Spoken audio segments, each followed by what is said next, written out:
அடுத்த கூட்டம் வருகிற 17 அன்று கொளத்தூரில் நடைபெறவிருக்கிறது. இதே திராவிடர் விடுதலை கழகத்தின் சார்பில் நான், தோழர் மைனர், தோழர் மில்டன், தோழர் சத்யா ஆகியோர் இங்கு பேசவிருக்கிறோம்.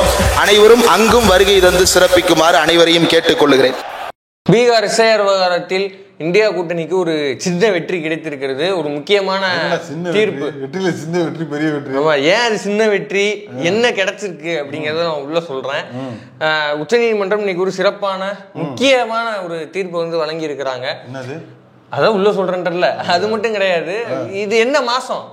ஆடி மாசம், ஆகஸ்ட் மாசம், இது அபராத மாசம். மறக்க கூடாது, நீதிமன்ற அபராத மாதம்.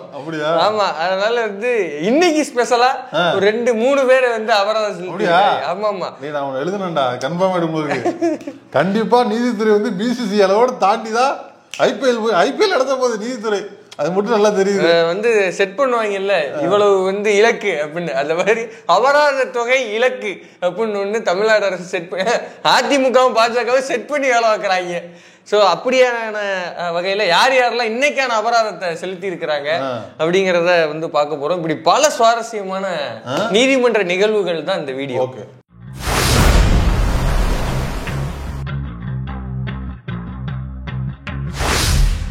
முதல்ல பீகார் எஸ்ஐஆர் விவகாரத்தை குறித்து பார்த்துருவோம். என்ன சின்ன வெற்றி அப்படின்னா, நம்ம ஏற்கனவே பார்த்தோம், இந்த பீகார் எஸ்ஐஆருக்குள்ள நிறைய குளறுபடி இருக்குதுங்க. இந்த எஸ்ஐஆருங்கிற சிஸ்டமே ஒரு குளறுபடிங்க இப்படின்னு மொத்தமாக அது வேண்டாம். வந்து மக்களை வந்து இன்டைரக்டா என்ஆர்சியை வந்து இம்ப்ளிமெண்ட் பண்ற வேலை. ஸோ அதனால இது வந்து செய்யக்கூடாது அப்படின்னு ஒரு 75 லட்சம் பேர், 65 லட்சம் பேர், ஆமா 65 லட்சம் பேர் நீக்கி இருக்காங்க. அதுலயும் 22 லட்சம் பேர் செத்து விட்டாங்கன்னு சொன்னாங்க. இங்க பாருங்க, செத்தவங்க எல்லாம் இவங்களாம் செத்து விட்டாங்க, ஆனா அது அவங்களுக்கே தெரியாது அப்படின்னு யோகேந்திர யாதவ் போடுறாங்க. செத்து போனவங்கடா டீ குடிச்சலாம் ராகுல் காந்தி போட்டாரு. ஆமா, கூப்பிட்டு வச்சு டீ குடிச்சிருக்காரு. அதான் இறந்தவங்களோட டீ சாப்பிடுகிறேன் அதிசயம் இல்ல. அவர் சொல்றேன், நான் பல்வேறு வகையான டீ சாப்பிட்டுருக்கேன், ஆனா இப்படியான ஒரு அனுபவம் வந்து கிடைச்சது இல்லையே. செத்தவங்களோட டீ சாப்பிட்டுருக்கேன், நல்லா இருக்கு இந்த அனுபவம். இந்த வாய்ப்பு கொடுத்த இசிஐக்கு நன்றி அப்படின்னு ஒரு வீடியோ போட்டிருக்காரு. ஸோ இப்படியாக அந்த விவகாரம்லாம் போயிட்டு இருந்தது. முக்கியமா இந்த வழக்கு தொடுத்தது யாரு அப்படின்னா, ஆர்ஜேடி கட்சியின் எம்பியான மனோஜ்குமார் ஜா, ராஷ்டிரிய ஜனதா தள், அந்த கட்சியினுடைய எம்பி மனோஜ்குமார் ஜா. அவருக்கு தரப்புலதான் வந்து கபில் சிபல் அவர்கள் ஆஜரானாரு. யோகேந்திர யாதவ் போன்றவர்கள் தான் வந்து இந்த வழக்கை தொடுத்தாங்க. அதனால அவர்களுக்கு முதல்ல பாராட்டுகளையும் நன்றிகளையும் தெரிவித்துக் கொள்கிறோம். ஏன்னா ஒரு வெற்றியை பெற்றிருக்கிறார்கள். என்ன அப்படின்னா, இந்த டெலிட் செய்யப்பட்ட 65 லட்சம் பேர் இருக்கிறாங்க இல்லையா, அவங்களுடைய பெயர் பட்டியலை லேமன், அதாவது கடைநிலை இருக்கிற ஒரு குடிமகனும், அவனுக்கு பெரிய கம்ப்யூட்டர் நாலேஜ் இருக்கணும், அது தெரியுதுன்னா எந்த அவசியமும் கிடையாது. அவன் போய் ஈஸியா வெப்சைட்டை தட்டி இது யாருன்னு பார்த்தா அவனுக்கும் புரியுற வகையில. ஏன்னா இவங்க தான் வந்து ஏதாவது லிஸ்ட் கேட்டோம்னா ஒன்னும் டேட்டா இல்லைன்றவாங்க. அப்படிலாம் கம்ப்யூட்டர் ரீட் பண்ண முடியாத ஃபார்மெட்ல தான் கொடுப்பான் அப்படிமா. அப்படிலாம் நீ கொடுக்க கூடாது. ஒரு லேமன் எந்த வித அரசியல் கொடுக்கணும். நீ ஒரு யூடியூப் உட்காந்து டக்குன்னு எடுத்து பாக்குறாங்களா, அவங்களுக்கு புரியுது, அந்த ஃபார்மெட்ல குடு அப்படின்னு உச்சநீதிமன்றம் இன்னைக்கு வந்து கொடுக்க மாட்டேன்னு ஏற்கனவே அதெல்லாம் டவுன்லோட்ல அதெல்லாம் அழிஞ்சு போச்சுங்க அப்படின்னு சொல்லி வச்சிருந்தாங்க. 3 நாளுக்குள்ள நீ கொடுத்தாகணும். அதிகபட்சம் உனக்கு 19ஆம் தேதி வரைக்கும் டைம். அதுக்கு தாண்டின சுப்ரீம் கோர்ட் தான்டா அப்படின்னு. ஆமா ஆமா, பட் இருந்தாலும் அந்த கடைசி நியாயம் கிடக்கிற இடங்கிறது சரியா தானே இருக்குது. ஆமா, நீ இந்த நேரம் இப்ப வேணாம் இல்லன்னு சொல்ல முடியும்னால. இது மட்டும் கிடையாது, இன்னொரு விஷயம் சொன்னா சந்தோஷப்படுவீங்க. என்ன சொல்லுங்க? ஆதார் கார்டை ஒரு டாக்குமெண்டாக ஏற்றுக்கொள்ள வேண்டும் எஸ்ஐஆர்ல அப்படின்னு சொல்லி. முந்தா நாள் ஒரு தீர்ப்பு ஏற்றுக்கொள்ள முடியாதுன்னு சொல்லி தீர்ப்பு. அது வாதம் தான், இதுதான் இறுதி தீர்ப்பு. அப்படிலாம் கிடையாது, ஆதாரையும் ஒரு வெரிஃபிகேஷன் பண்ணிக்கிற டாக்குமெண்டாக. இல்ல, முந்தா நாள் உச்சநீதிமன்றம் சொன்னதாக ஒரு கார்டு வந்துச்சுப்பா. இப்போ இந்த தீர்ப்பு, இந்த தீர்ப்புல இதுக்குதான் நீ முதல்ல கை தட்டணும். சோ இப்படியா எவ்வளவு பெரிய பிரச்சனை எடுத்துருல, எல்லாத்தையும் அது கூட இணைச்சு வச்சிருக்கிற. என்ன சும்மா விளையாட்டா? யாரு எல்லாத்துக்கும் கூட இணைச்சு வச்சிருக்கா? எல்லாத்துக்கும் எவ்வளவு கஷ்டப்பட்டு எவ்வளவு வேலையை விட்டு கிட்டத்தட்ட அவ்வளவு இதுல எனக்கு வச்சு நீ செல்லாதுன்னு இப்படி ஓரம் தள்ளிட்டு போனா எவ்வளவு கோவம் வரும் எனக்கு. ஒரு இளையமேன் சார்பா அந்த தீர்ப்பை வந்து அந்த ஜட்ஜையா கொடுத்துருக்காருன்னு நான் மனமோந்து அவரை பாராட்டுகிறேன். என் நியூஸ் அப்படியே சொல்லிடுங்க அவர்கிட்ட. அப்படியா? சரி, நான் கொண்டு போய் சேர்த்துறேன்.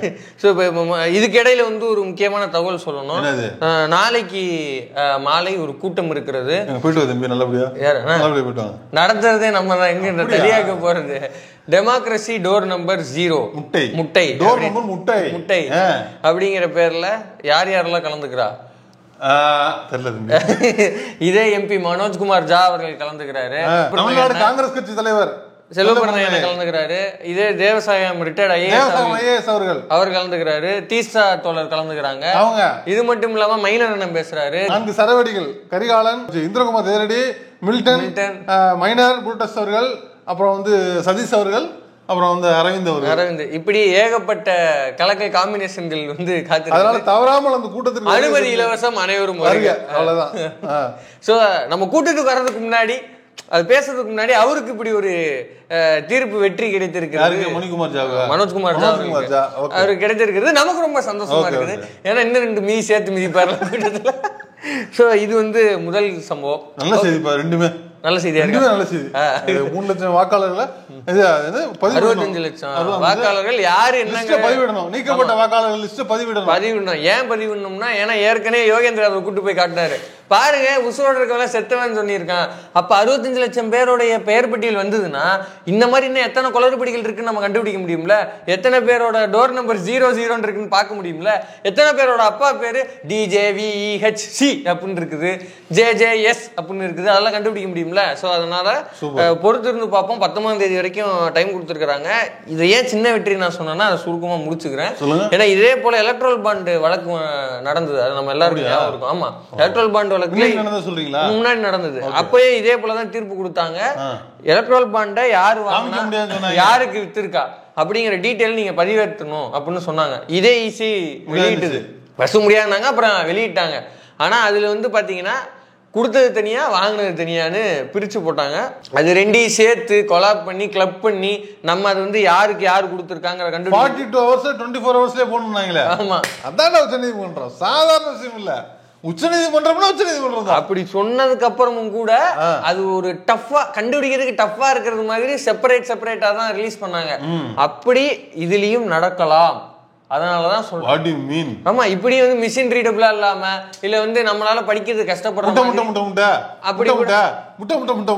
அப்படி கூட நீங்க அப்லோட் பண்ணலாம். அதனால இந்த வெற்றியை எதற்கு தயாராகிறோம்.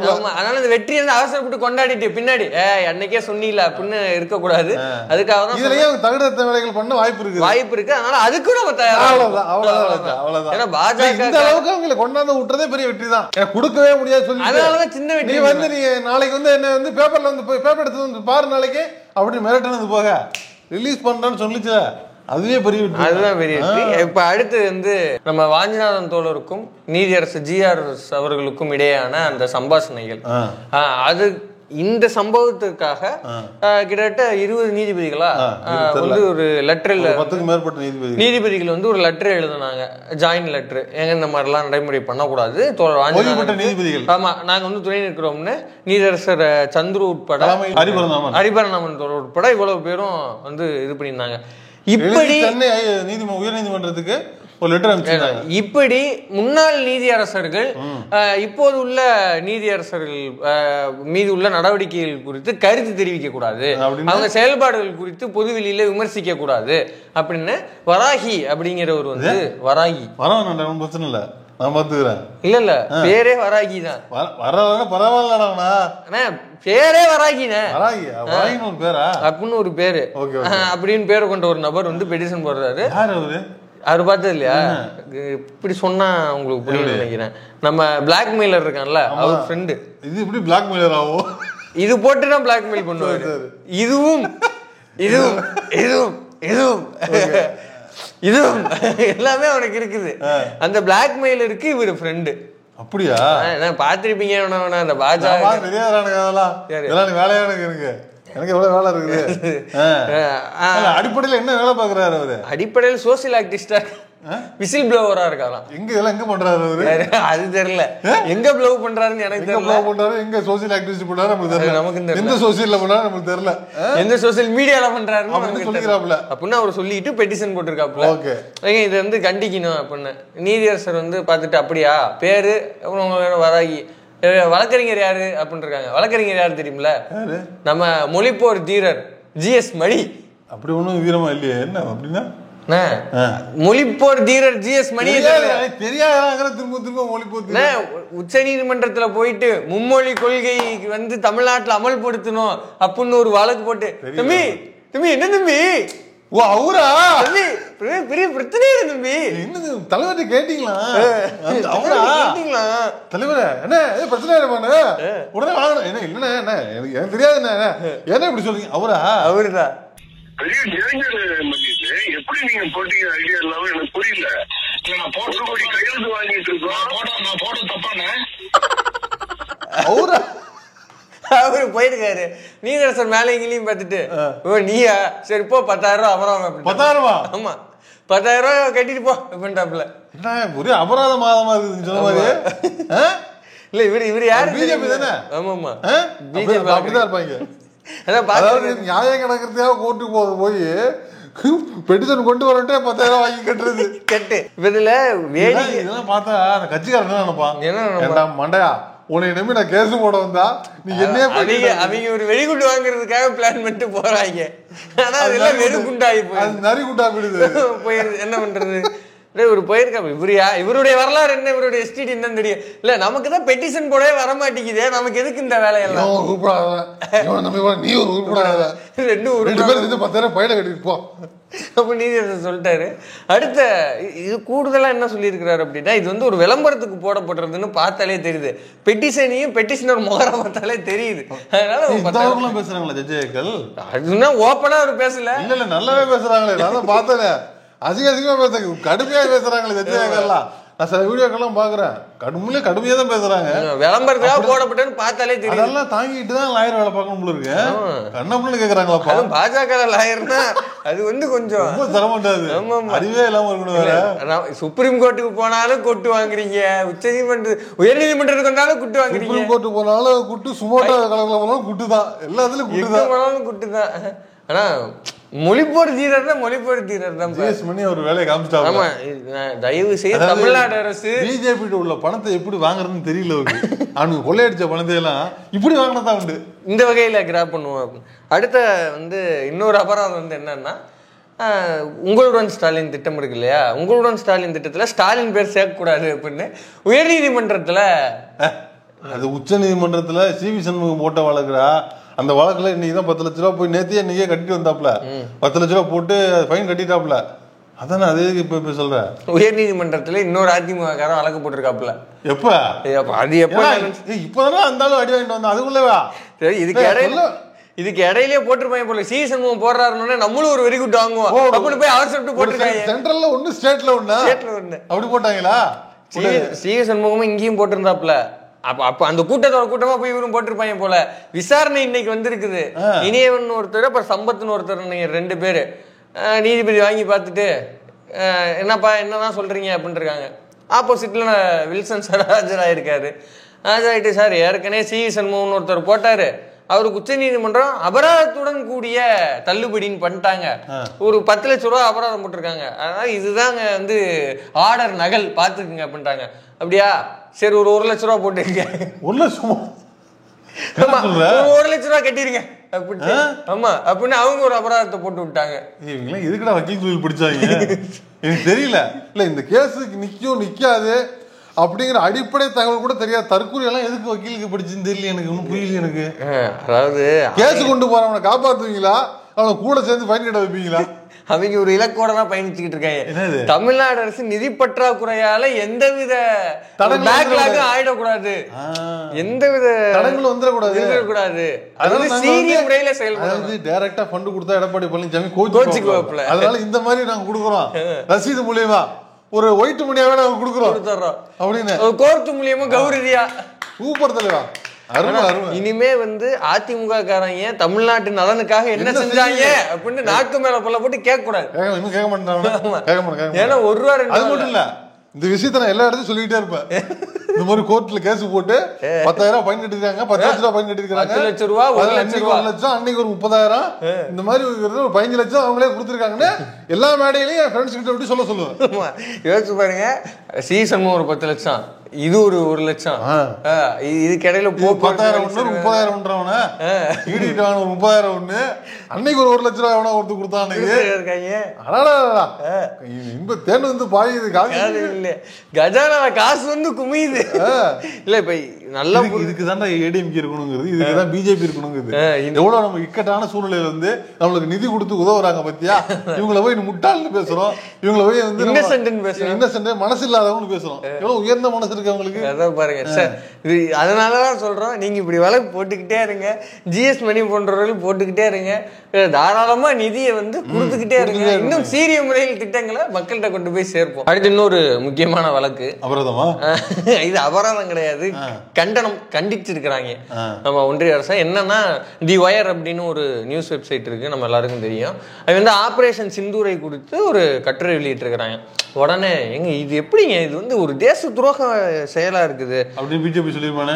ஆமா, என்ன தெரியுமே, இது ஒரு பாயிண்ட் எடுத்துறீங்களா அப்படின்னா வழக்கு போட்டுருக்காங்க. உடனே உச்சநீதிமன்றத்துல கட்டுரை எழுதுறது, செய்தியை வீடியோவா போடுறதெல்லாம் தேச துரோகத்துல வருதா, அதெல்லாம் தேச விரோதத்துல வருதா, இதெல்லாம் ஒரு மேட்டர் கொண்டு வரியா அப்படின்னு தூக்கி அப்படி மூஞ்சில அடிச்சுட்டாங்க. அப்படியா? ஃபைன் போட்டுச்சா? இல்ல ஃபைன் அதான் தப்பு. இந்த இடத்துல தான் ஃபைன் போட்டுருக்கணும். இந்த இடத்துல நீங்க ஒரு 10 லட்ச ரூபாய் போட்டு விட்டுருந்தீங்கன்னா ஐயா, இனிமே இந்த மாதிரி அவனுக்கு கொண்டு வர மாட்டான். அதாவது பேசுவதற்கு எழுதுவதற்கெல்லாம் நீங்க தேச துரோகம் போடக்கூடாது, அதெல்லாம் முட்டாள்தனமான செயல் அப்படின்னு சொல்லியிருக்காங்களா. இந்த தீர்ப்பு வச்சுக்கிட்டே நம்ம இனிமே பேசலாம்ல, நல்ல விஷயங்களை பேச முடியும் தானே. இது ரொம்ப முக்கியமான தீர்ப்பு. இல்ல இதுதான் கருத்துரிமையை பாதுகாப்பு. இது இல்லாம கூடுதல் ஒரு பாயிண்ட் சொல்லியிருக்காங்க, இந்தியாவில் சட்டவிரோதமா ஆயுதங்களை, வெடிமருந்துகளை கடத்தி வர்ற செயல் மாதிரி இல்ல ஒரு கட்டுரை போடுறதோ ஒரு செய்தி வெளியிடுறதோ, அதுதான் தேச விரோதம். இது தேச விரோதம் இல்ல, அதுவும் இது ஒண்ணு இல்லடா முண்டங்களா, அது வேற இது வேற, இது கருத்து சுதந்திரம், அதுதான் தேச விரோதம் அப்படின்னு உட்கார வச்சு ஒன்றிய அரசு கிளாஸ் எடுத்திருக்காங்க. தேச விரோதம் என்றால் என்ன, இது கருத்துரிமை என்றால் என்ன. சிம்பிள். பேசுறதோ எழுதுறதோ பாடுறதோ ஒரு மேட்டர் இல்ல அப்படின்னு சொல்லிட்டாப்ல. பாரு, இவங்களுக்கு எழுதுறவனையோ பேசுறவனையோ பாடுறவனையோ கட்டாலே உங்களுக்கு பிடிக்காது. பார்ப்பனியத்துக்கு எழுதுறவனும் பேசுறவனும் ஆவே ஆகாது, கருத்து சொல்றவனே ஆகாது. ஆனா அவங்களுக்கு வந்து கேஸ் போடுறது தெரியும் இல்ல, ரொம்ப கஷ்டம்டா. இது பைன் போட்டுருக்கணும் ஐயா, இது ஒரு 10 லட்சம் ரூபாய் போட்டு ஒரு சின்ன வருத்தங்க. ஆமா, ஒரு 10,000 இல்ல 10 லட்சம் ஒரு 10,000 போட்டுருக்கலாம். நம்ம வந்து இன்னும் தைரியமா விடுங்க, அடுத்த வழக்குல போட்டுக்கலாம். விடுங்க, நீங்களே எவ்வளவுதான் போட்டுட்டே இருப்பீங்க, அடுத்த வழக்குல பார்த்து செய்யுங்க.